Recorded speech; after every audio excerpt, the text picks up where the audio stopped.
Sucedeu, pois, que, havendo Roboão confirmado o reino, e havendo se fortalecido, deixou a lei do Senhor, e com ele todo Israel. A pessoa chega na igreja e ela começa a se levantar.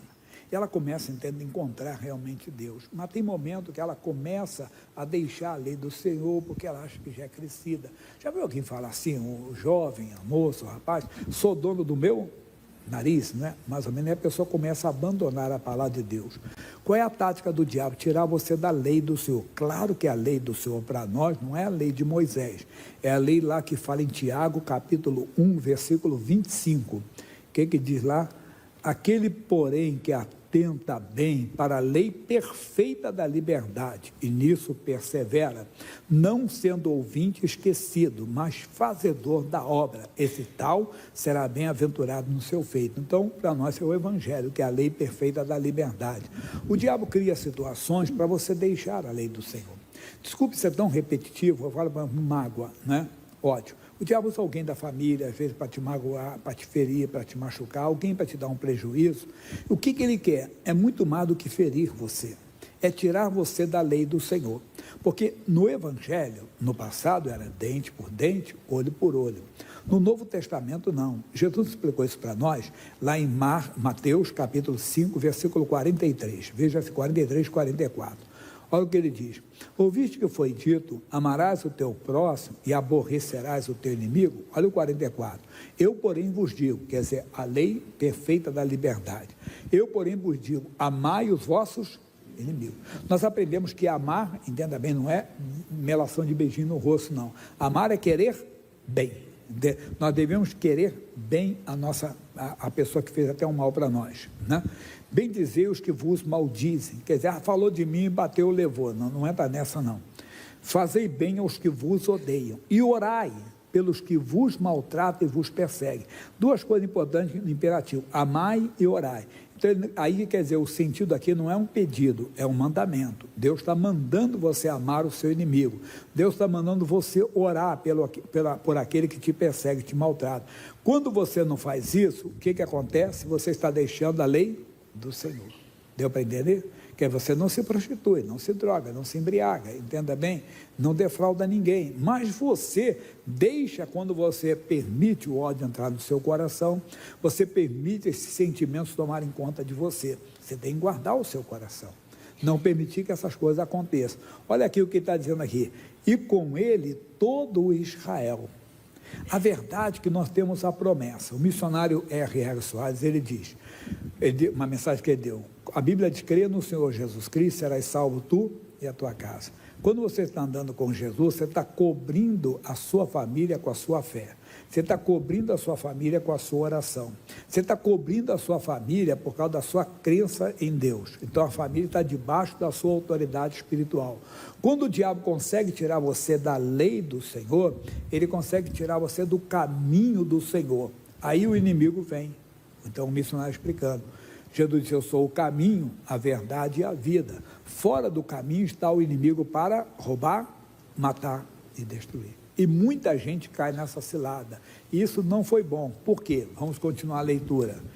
Pelo que sucedeu que no ano 5º do rei Roboão, que Sisaque, rei do Egito, subiu contra Jerusalém, porque tinham transgredido contra o Senhor, com 1.200 carros e com 60.000 cavaleiros, e era inumerável a gente que vinha com ele do Egito, tanto de líbios como suquitas e etíopes, e tomou as cidades fortes que Judá tinha, e veio a Jerusalém. Isso aqui é muito profundo para nós. Quer dizer, o que era forte, ele tomou. Quando você está andando com Deus, não quer dizer que andando com Deus você não vai ter lutas, que andando com Deus você não vai ter adversidade, mas existe uma diferença. Depois, aqui um descendente dele lá na frente, chamado Ezequias, esse homem andou com Deus. E quando ele assumiu o reino, esse homem chamado Ezequias, ele tirou toda a idolatria do reino, tirou todo o paganismo, tirou todo o culto errado e ensinou o povo a amar a Deus, a adorar a Deus. Apesar disso, a guerra se levantou. Vamos ver uma diferença aqui. Eu vou segurar aqui na Bíblia, na mão, para mostrar isso aqui. Vou repetir, versículo 4. E tomou as cidades fortes que Judá tinha e veio a Jerusalém. Vamos para o segundo livro de Crônicas, capítulo 32, versículos 1, 2, 3. Olha só. Depois dessas coisas e dessa fidelidade desse homem chamado Ezequias, entenda? E olha o que diz aqui, veio Senaqueribe, rei da Síria, e entrou em Judá. Atenção, pessoal, a diferença. E acampou-se contra as cidades fortes e intentou separá-las para si. Deu para ver a diferença já?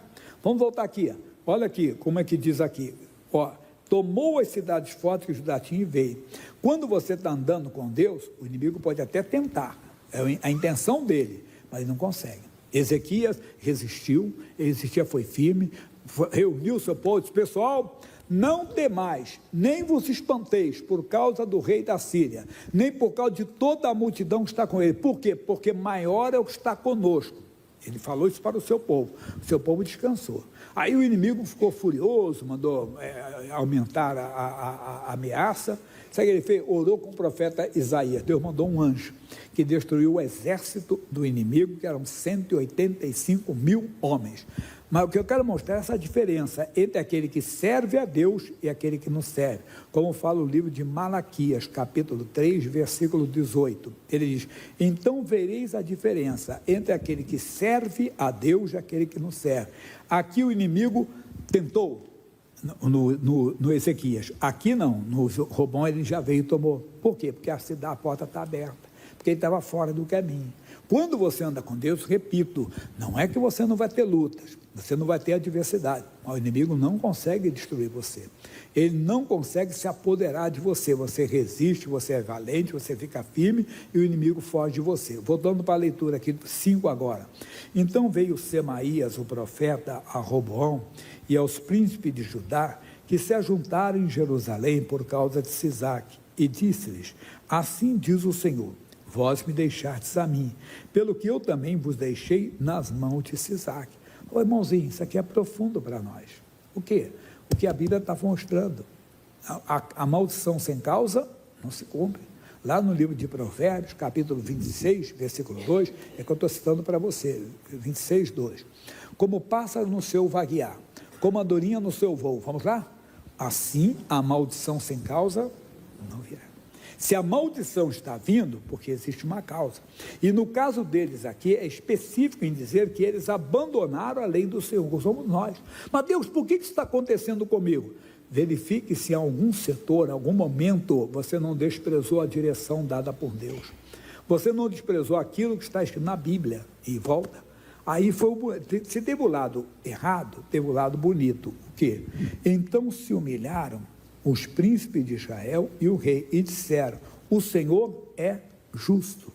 Vendo, pois, o Senhor que se humilhavam, veio a palavra do Senhor a Semaías, dizendo, humilharam-se, não os destruirei, antes, em breve, lhes darei lugar de escaparem, para que o meu furor não se derrame sobre Jerusalém, pelas mãos de Sisaque. É o que temos que fazer, não temos que ficar discutindo com Deus, não temos que ficar brigando com Deus. Não, Deus, se a tua palavra não é o homem, é a palavra de Deus que mostra que estamos errados em alguma coisa, que alguma prática nossa não está certa, nós devemos nos humilhar diante de Deus.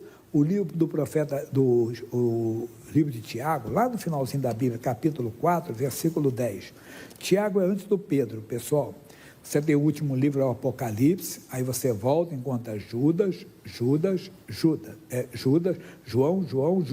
Pedro, antes do Pedro é o Tiago, capítulo 4, versículo 10, diz, humilhai-vos perante o Senhor, diga, e ele vos exaltará. Quer dizer, Deus vai te levantar, mas tem que se humilhar. Quando é que a pessoa se humilha? Quando ela reconhece, pela palavra de Deus, que ela errou, irmão. Ela reconhece pela palavra de Deus que ela fez algo errado. Então, quando ela reconhece pela palavra, quer dizer, convencida pelo Espírito Santo, que ela está no erro, aí funciona. Aí o próprio Deus vai trabalhar a favor da pessoa. O próprio Deus vai agir a favor da pessoa. Se não acontecer, Deus não pode. Aí eu poderia falar mais, tem mais aqui, eu não vou passar agora. No segundo livro de Crônicas, 33, o homem foi pior do que todos esses aqui. Era o filho do Ezequias. Mas ele praticou tanta idolatria, que ele praticou um culto pagão de queimar os filhos no fogo, entenda bem, por causa do sacrifício ao Deus das lavouras lá. que era no vale de Inom, uma coisa horrenda, uma coisa diabólica, uma coisa satânica mesmo, uma coisa maligna, e isso entenda bem. Mas esse homem também chamado Manassés, o inimigo veio, se apoderou de tudo que é dele, levou ele preso para a Babilônia. Sabe o que ele fez lá? Vamos lá, rapidinho, 2 Crônicas 33, só vou ler essa parte só, versículo 10, diz assim: então falou o Senhor a Manassés, ao seu povo, porém não deram ouvidos. Não deram. Deus mostrou que eles estavam errados, Deus mostrou que eles cometiam coisa errada e não se acertaram. Pois que o Senhor trouxe sobre eles, Deus permitiu, os príncipes do exército, o rei da Síria, os quais prenderam Manassés entre os espinhais, e o amarraram com cadeias, e o levaram à Babilônia. 12. E ele, angustiado, orou deveras ao seu Deus. Tem muita gente que só vai orar quando estiver na Babilônia. Eu costumo dizer assim, Deus não espera você cair, Deus não espera você perder tudo na vida para falar contigo, não. Ele, entenda bem, é que falou, então Deus não espera o homem cair, Deus fala com o homem quando ele está de pé ainda, o homem que costuma falar com Deus quando ele está caído. Ele primeiro espera ficar no buraco para falar com Deus. Não, mantenha comunhão, porque quando você tem comunhão, repito, a luta pode aparecer, mas você não vai tremer, você vai ter a convicção da presença de Deus com você, isso que é bonito. Repito, não quer dizer que você não vai ter lutas, no mundo tereis aflições, mas tem de bom ânimo, eu venci o mundo, em mim tem as paz. Então quando vem a aflição, você não perde a paz. Quando vem a aflição, o desemprego, problema, um diagnóstico, um problema familiar, você fica, oh Deus, por que isso está acontecendo? Não, Deus, surgiu essa luta, mas o Senhor está comigo. É o apóstolo, posso todas as coisas naquele. Quer dizer, eu posso enfrentar essa luta de cabeça erguida, sem murmurar, porque eu sei que Deus está comigo. Eu não tenho que buscar a luta, eu não tenho nem que pedir a Deus as lutas, eu não tenho nem que procurar as lutas, não. Mas se elas aparecem, eu vou enfrentá-las em nome do Senhor, eu vou enfrentá-las em nome de Jesus. Essa é a diferença. O que ele fez? Esperou perder tudo. Lembra que Deus falou com ele no versículo 10? E falou o Senhor com ele. Falou o quê? Mostrou a idolatria dele, mostrou o erro dele, as falhas dele, mas ele não quis se acertar. Não, não é comigo. Sabe por quê? Muita gente, quando está bem, ele acha que não tem erro. Ele acha que Deus, ele até concorda com os erros dele, porque no caso dele, Deus permite. Um dia um pregador falou uma coisa bonita: usado não é aprovado. Nem o pregador que está, tu viu? Como é que Deus não está comigo? Você viu o demônio que eu expulsei lá? A mulher chegou lá com tumor, eu mandei uma embora, ela passou a mão, não tinha mais nada. Foi o médico e disse, Jesus disse, nem todo que me diz Senhor, Senhor, estará no reino dos céus, mas aquele que faz a vontade do meu Pai. Muitos me dirão naquele dia, Senhor, no teu nome expulsamos demônios, no teu nome fizemos muitas maravilha, no teu nome profetizamos. Eu nunca conheci vocês. Coisa séria, é o dom, não é o dele, o dom não é dele, o dom é do Espírito, então é para a glória, o nome de Jesus. E a pessoa vê se gaba. Esse homem esperou, Deus falou com ele, não é comigo, olha aí, olha como é que está o meu reino. Tem gente que chega a dizer assim, olha como é que está a minha vida, olha o carro que eu tenho, olha a roupa que eu uso, olha a casa que eu moro, como do bom e do melhor, mas está no erro, e é cristão. E diz que conhece a Deus, que anda com Deus, mas está fazendo coisas que não são certas. Aí a mensagem vem e fala, não é o homem, a pregação vem e fala o coração dele, a palavra vem e toca no coração dele, mas ele diz, não é comigo, se fosse comigo eu não estaria desse jeito. Não entra nessa. Repito, não quer dizer que você sendo abençoado ou sendo próspero, Deus está concordando com qualquer erro. Deus nunca vai concordar com o erro. E sempre Deus mandará a palavra para mostrar à pessoa que ela está errada. Falo, repito, é a palavra que fala. Aí diz o versículo seguinte, vamos voltar para o 13 agora. Ele diz, e ele fez oração, e se aplacou para com ele, e ouviu a sua súplica, e o tornou a trazer a Jerusalém. Porém, primeiro volta no 12, para entendermos a humilhação. E ele, angustiado, orou deveras ao seu Deus, vamos lá, e humilhou-se muito. Não quero saber a oração dele, não quero adivinhar, mas você está dizendo, Deus, eu fui um idiota, Deus, eu fui burro, o Senhor falou comigo, Deus, eu não te atendi, eu não ouvi, eu fui snob, eu fui orgulhoso, eu fui vaidoso, eu estava fazendo coisa errada, a sua palavra faliu, falava comigo, o sacerdote vinha, falava, ele disse, não é comigo, olha como é que está o meu reino, eu estou bem sucedido, então Deus não pode estar reprovando o que eu estou fazendo. Aí ele se viu no aborto. E humilhou-se muito perante Deus de seus pais. Voltando ao 13, ele fez oração. E Deus ouviu a sua súplica. E se aplacou para com ele. E ouviu a sua súplica. E o tornou a trazer a Jerusalém, ao seu reino. Então reconheceu Manassés que o Senhor é Deus. Não só é Deus poderoso para tirá-lo das mãos, entenda bem, do rei da Babilônia, do reino da Babilônia, sim, mas também é Deus misericordioso.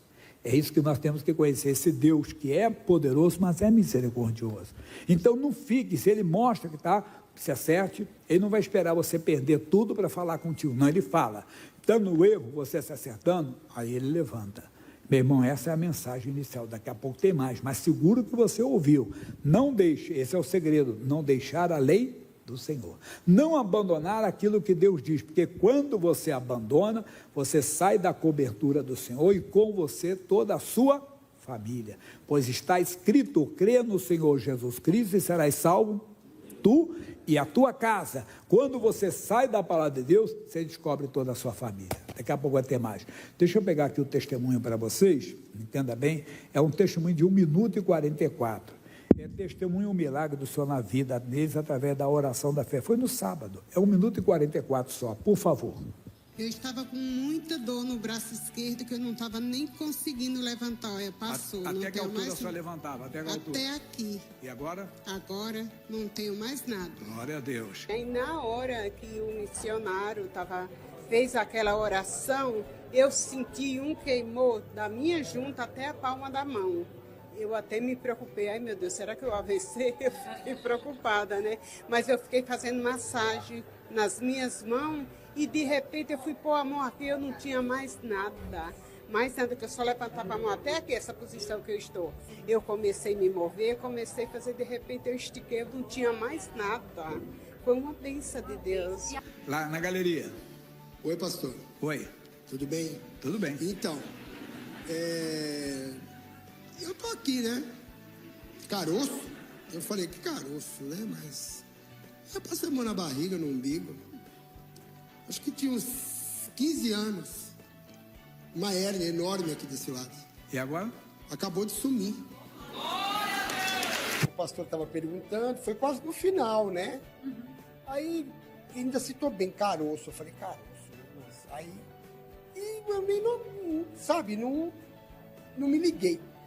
Aí Deus começou a me incomodar, passa a mão na hérnia aí, né? Passa a mão no umbigo. Aí eu passei a mão, eu apertava e sentia, sabe? Ficava até na roupa assim pra fora. Agora, aí eu comecei, bati de um lado, bati do outro, bati do lado, bati do outro. Eu falei, vou ter que falar, né? Então eu tomei posse da bênção, né? Ele falou isso aí, tem gente que esconde, né? Amém. Vamos aplaudir o Senhor Jesus. Bom, vamos ouvir testemunhos daqui. Cadê Heron? Tem a bênção. Cadê Heron? Cadê a bênção da família? Onde que está? Aqui. Pega o microfone ali, por favor, vai lá. Já era para você estar lá, seu... Fala, meu irmão. É um reencontro de família, entendeu? Fazia 20 anos que eu não reencontrava meus irmãos e com a graça de Deus... 20 anos? 20 anos. E com a graça de Deus, a família está sendo reunida de novo. Glória a Deus. E você orava por isso? Por isso. Glória todos os dias. Glória a Deus. Amém. Glória a Deus. Amém. Basta, né? Pode aplaudir o Senhor. Vamos ver a Cíntia. Cadê a Cíntia? Livramento e cura. Cadê você, Cíntia? Conta para nós, como é que foi? Em primeiro lugar, eu agradeço por estar aqui na casa de Deus, né? E o meu marido, ele tem um histórico na família muito triste, que é a questão do pai dele, problema de álcool, né? E meu marido, esses tempos aí em 2024, ele teve recaída no álcool, apesar dele estar assim com Jesus, ter uma aliança com Jesus, e agora ele está liberto, né? Ele está muito feliz, né?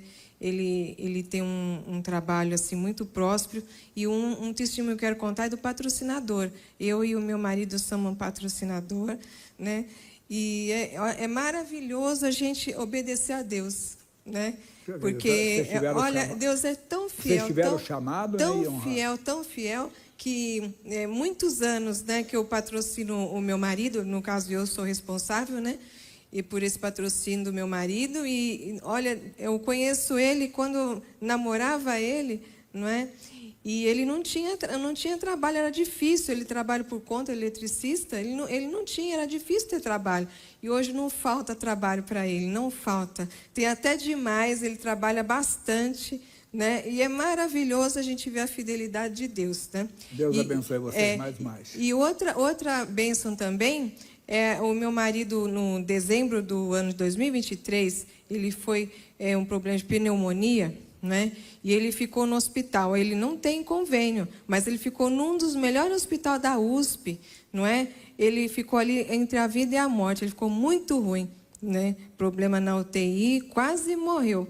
E graças a Deus abençoou que ele recebeu um tratamento bom ali com os médicos. Graças a Deus ele está curado, não tem mais nada. Graças a Deus. Que ele fique firme na presença de Deus. Glória a Deus. Amém, pessoal? Deus seja louvado. Pode aplaudir o Senhor. E terminando, tem a Alessandra. Cadê a Alessandra?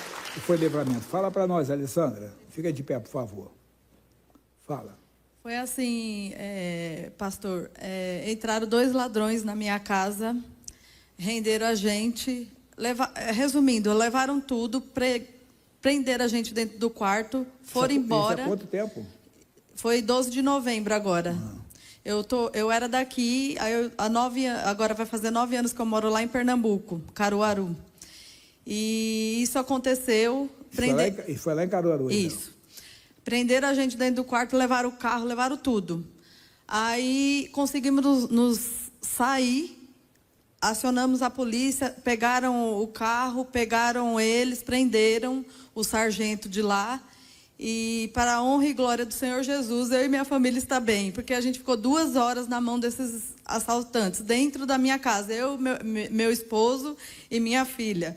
E eu só tenho a glorificar o Senhor Jesus. Eu só ajoelhei. E restaurou tudo. E restaurou tudo. E eu só ajoelhei e falei com o Senhor: Senhor, tira esses homens daqui. Senhor, liberta a gente disso. E Deus deu esse livramento.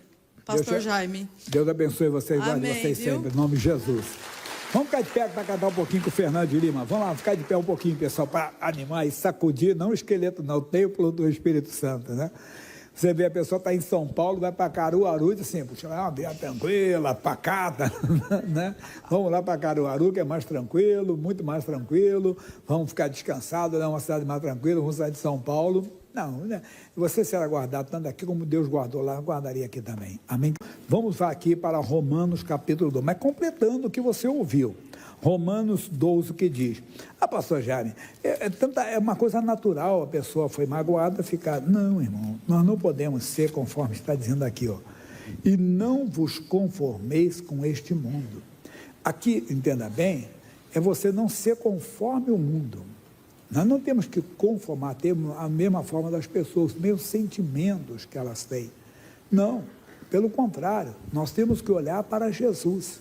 Nós não temos que ser conforme o mundo, mas nós temos que aprender com Cristo. O Paulo, quando ele escreveu aos Filipenses, no capítulo 2, no versículo 5, ele vai falar assim, que nós temos que ter o mesmo sentimento que havia também em Cristo Jesus. Ó, de sorte que haja em vós, em nós, usando a primeira pessoa, o mesmo sentimento que houve também em Cristo Jesus. Eu não tenho que ter o sentimento que tem as pessoas lá fora, porque o mundo jaz aonde? No maligno. Quer dizer, as pessoas estão dominadas pelo diabo. Ah, comigo bateu e levou. Eu não levo desaforo para casa. Não, para com isso. O diabo, sabendo já disso, sempre vai usar alguém para provocar você, para levar até você fazer uma loucura e depois perder até a sua liberdade. Não caia na cilada do diabo. Você tem que olhar para Jesus. Ele diz aqui, não vos conformeis com este mundo, mas transformai-vos pela renovação do vosso entendimento. Como assim? Nós temos que ser transformados, como é que vão ser? Pela renovação, olha para mim, do nosso entendimento.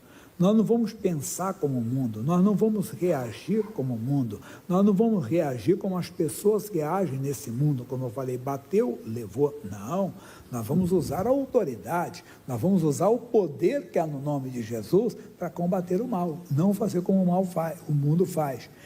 Para que experimenteis qual seja a boa, agradável e perfeita vontade de Deus. Olha onde está essa vontade, aqui. Então, nós não podemos nos conformar com este mundo, quer dizer, ter as mesmas reações, ter os mesmos sentimentos e reagir diante das provocações como eles reagem. Nós temos que reagir dentro da palavra de Deus. Fomos ofendidos, alguém está com contenda, discutindo com palavras, nos xingando, o que a Bíblia fala? Segunda carta de Paulo a Timóteo, capítulo 2, versículo 24. Segunda a Timóteo 2, 24. Diz, e ao servo do Senhor, ou a serva, né, do Senhor, não convém contender. O que é isso? Brigar com palavras, discussão de palavras que tem. O cristão bater boca, não pode. Mesmo você tendo razão, Deus abençoe essa pessoa, tem misericórdia dela. Porque nós somos a luz do mundo, nós somos o sal da terra. Isso vai influenciar muito na nossa família, porque eles estão olhando para mim, estão olhando para você, estão olhando as nossas atitudes, estão percebendo as nossas reações, que não é reações das pessoas do mundo, nós temos reações das pessoas de Deus. Não só isso que eu falei, é que eu disse, imagine, pessoal, eu estava explicando esses dias, uma moça bonita, falar dessa parte, o pessoal fica mais fácil de explicar. Uma mulher muito bonita mesmo, você é um homem casado, entenda, ou aquela mulher é casada, ou ainda que não seja, mas ela está com uma roupa, sei lá, uma coisa, você não vai olhar para ela. Eu acho que vai ser a maior decepção para uma mulher perceber que um homem de Deus está olhando para ela com malícia. Ela vai sentir um choque, não vai?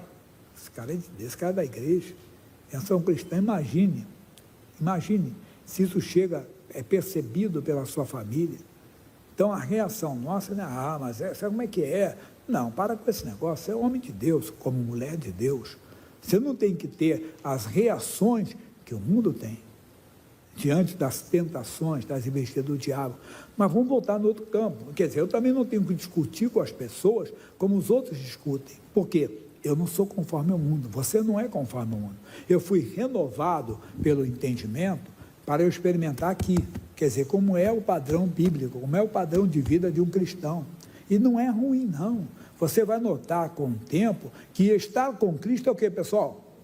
É incomparavelmente melhor. No começo, você está preso, o pessoal costuma dizer lá fora, eles são presos, eles estão amarrados em dogmas e preceitos religiosos. Não, nós somos livres para dizer não ao diabo, eles não conseguem, eles são presos, mas eles acham que nós é que somos presos.